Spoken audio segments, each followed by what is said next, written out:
Hello hi மக்களே, என்ன பண்ணுறீங்க? எப்படி இருக்கீங்க? நல்லா இருக்கீங்களா? நான் இப்போ என்ன பண்ண போகிறேன்னா எறா கிரேவி தான் பண்ண போகிறேன். அதுதான் வெங்காயம் கட் பண்ணிட்டுருக்கேன். பாருங்கள், எறா நல்லா க்ளீன் பண்ணி அலசி வச்சுருக்கேன். மஞ்சள் தூள் உப்பு போட்டு நல்லா அலசி வச்சுருக்கேன். பாருங்கள் எப்படி செய்யுதுன்னு பார்க்கலாமா? பாய் காய்ஸ், இந்த பாருங்கள், இது வந்து ஒரு கரம் மசாலா எல்லாமே இதில் கலந்துருக்கு. பாருங்கள், டிமார்ட்டில் தான் வாங்குறது. இதில் எல்லா மசாலாவும் கலந்துருக்கும். இப்போ இது வந்து ஃப்ரை பண்ணி இது பேக் பண்ணி தான் வருது. இப்போ இதை நம்ம மிக்சியில் கொட்டி நம்ம அரைச்சி வச்சுக்கலாம். இதுதான் நம்ம வந்து இறாக்கு சேர்க்க போகிறோம். டேஸ்ட்டு சூப்பராக இருக்கும், வாசம் நல்லா சூப்பராக இருக்கும்.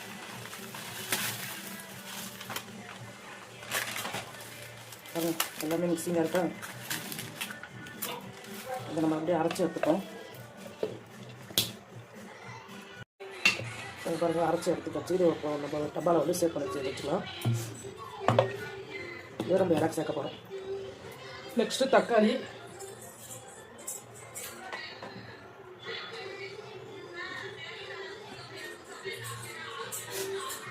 பச்சை மிளகாய்,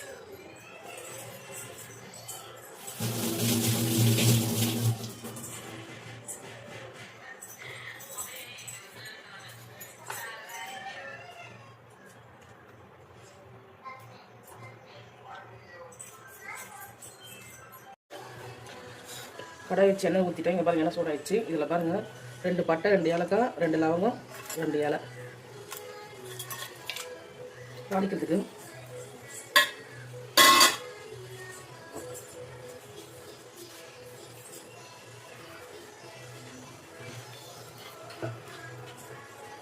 அதுக்கப்புறம் வெங்காயம் சேர்த்துக்கலாம்.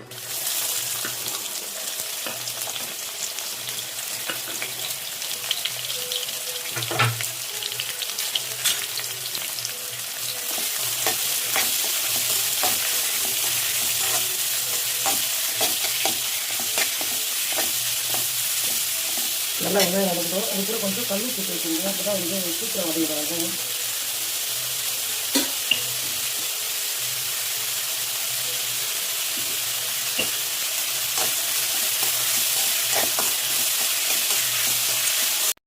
பாருங்க, வெங்காயம் நல்லா வதங்கிச்சு. பொண்ணு வரவுலாம் கொஞ்சம் கருவேப்பிலை கொஞ்சம் சேர்த்துக்கிட்டேன், அவ்வளோதான். இப்போ இதுக்கப்புறம் வந்து நம்ம இது கூடவே வந்து இங்கே பாருங்கள், பச்சை மிளகாய், கொத்தமல்லி, தக்காளி இது சேர்த்துங்க.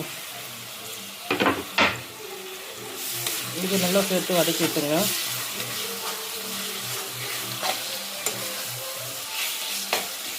நல்லா வதங்கட்டும்.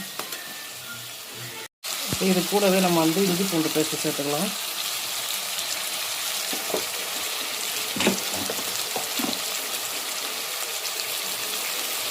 ரெண்டு ஸ்பூன் சேர்த்துக்கலாம்.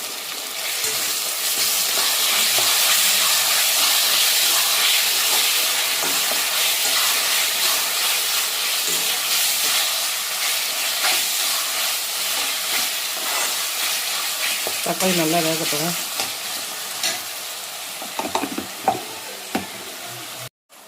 தக்காளி நல்லா வதங்கிடுச்சு. இப்போ அடுத்து வந்து நம்ம என்ன போட போகிறோம்னா, இங்கே பாருங்கள், 1/2 ஸ்பூன் மஞ்சள்தூள், 1 ஸ்பூன் மிளகாத்தூள், 1 ஸ்பூன் அந்த நம்ம அரைச்சோம் பார்த்திங்களா கரம் மசாலா, அது 1 ஸ்பூன் தனியாத்தூள். இதை நம்ம சேர்த்துக்கலாம். இப்போ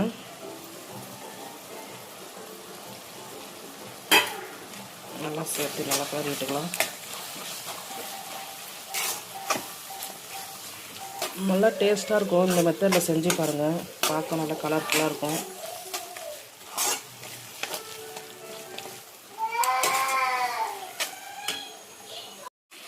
மசாலா நல்லா வதங்கிடுச்சு. இந்த பச்சை ஸ்மெல்லாம் போயிடுச்சு. பார்க்குறதுக்கு எப்படி இருக்கு, நல்லா கலர்ஃபுல்லாக இருக்கா? இப்போ இந்த டைம் நம்ம வந்து இறா சேர்த்துக்கலாம்.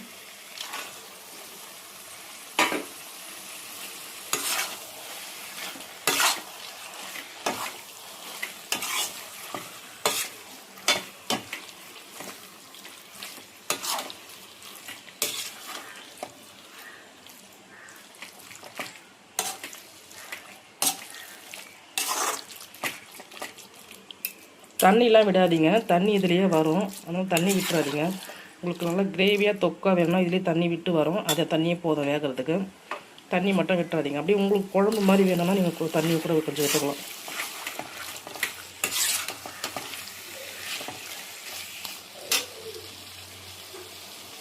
இப்போது நல்லா கலக்கி விட்டாச்சுங்க பாருங்கள். இப்போ அப்படி என்ன பண்ணுங்க, ஸ்லோ பண்ணுறேங்க. ஸ்லோ பண்ணிவிட்டு நல்லா ஒரு மூடியை போட்டு வேக விட்டுருங்க. அந்த ஸ்லோவிலேயே அந்த தண்ணி நல்லா இறால் இருத்து வரும். சரிங்களா? அதுவே கரெக்டாக இருக்கும் பார்க்குறதுக்கு. இருங்க கொஞ்சம் நேரம் ஆகட்டும், நான் காட்டுறேன். இறால் ரெடி ஆகிடுச்சான்னு பார்க்கலாம். இங்கே பாருங்கள், நான் தண்ணியே விடலை, அதுவே தண்ணி விட்டு நல்லா ட்ரை ஆகிருக்கு பார்த்தீங்களா? ஓகே, சூப்பராக இருக்குங்க. இந்த மெத்தடில் செஞ்சு பாருங்கள், செம்ம டேஸ்ட்டாக இருக்கும். யாருக்கெல்லாம் இந்த மாதிரி பண்ணால் பிடிக்குன்னு சொல்லிட்டு எனக்கு கமெண்ட் பண்ணுங்கள். இப்போ அவ்வளோதான், நம்ம கொத்தமல்லி மட்டும் போட்டு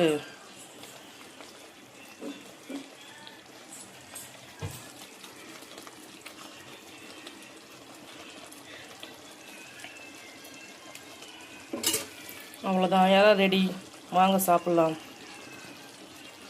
பிடிச்சிருந்தா கமெண்ட் பண்ணுங்கள். இந்த வீடியோ பிடிச்சிருந்தா கமெண்ட் பண்ணுங்கள். ஓகே ஃப்ரெண்ட்ஸ், பாய்.